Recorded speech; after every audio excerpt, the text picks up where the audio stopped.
It's been over 500 days since the constitutional right to abortion was overturned, and Texans are suffering.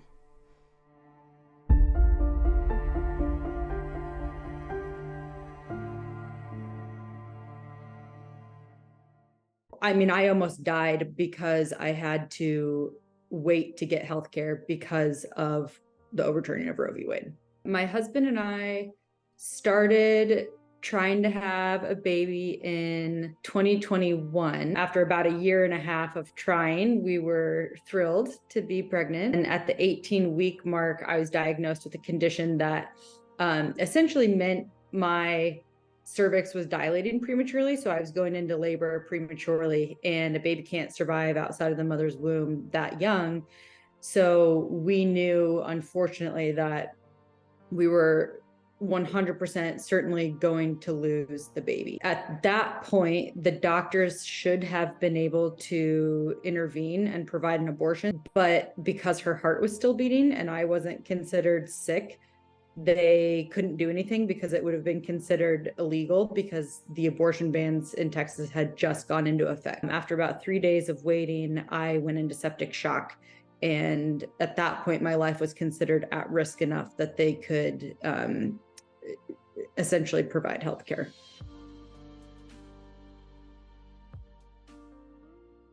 I also had my own experience with the need for abortion care in a much wanted pregnancy when I discovered in my second trimester that our very much wanted little girl was suffering from a fatal fetal abnormality.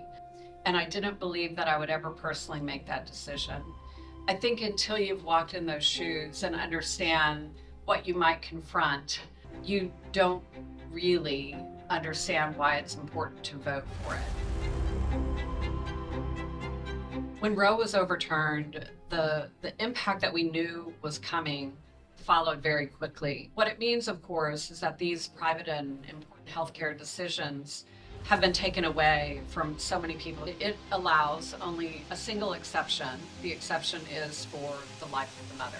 But in reality, even that exception does not exist. There are doctors in Texas who are terrified of providing abortion care. They literally could go to prison for the rest of their lives. And the risk is so great that most medical care professionals will not engage in providing much needed care to patients whose lives are truly endangered.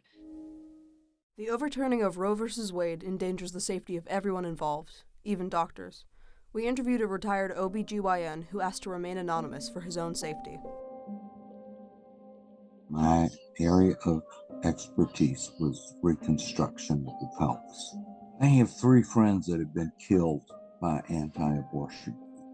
Abortion is something that it's part of medicine. It's part of healthcare. A lot of the red states have outlawed abortion completely. It's already done a huge amount of damage.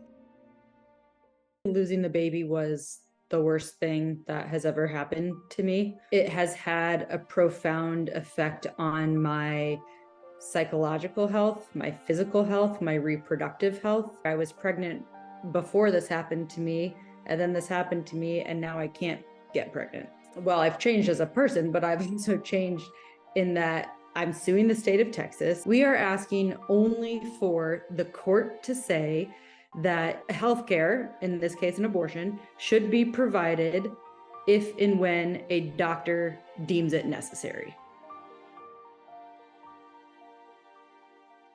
I was privileged to serve in the Texas Senate for 6 years, and it was in my second term there that I staged a filibuster against an anti-abortion bill. We were in the last day of a 30-day legislative session in Texas when I took the floor at 11 a.m., knowing that I had 13 hours of talking to try to get the bill to the midnight deadline before it could be voted on. I love the fact that the filibuster in 2013 became known as the People's Filibuster.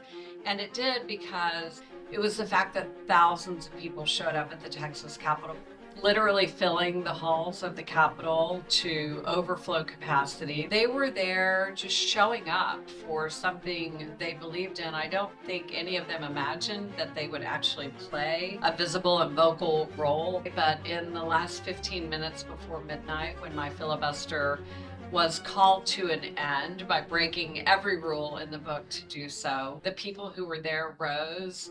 They cried out against the injustice that they saw happening. They stomped their feet, and because of their raised voices, and it was unable to take a voice vote in time. And the bill died. And it just showed the power of what happens when we make a decision to show up and participate. Even if we think we're not going to make a difference, being there makes the world of difference. So for people watching this, I would implore you, for everyone who's in your family, in your friendship circle, in your work circle, talk to them about this. Help them see that they too may be impacted by this law one day, even if they think they won't. And the only way we're going to restore our rights is by voting for policymakers who are going to make it happen.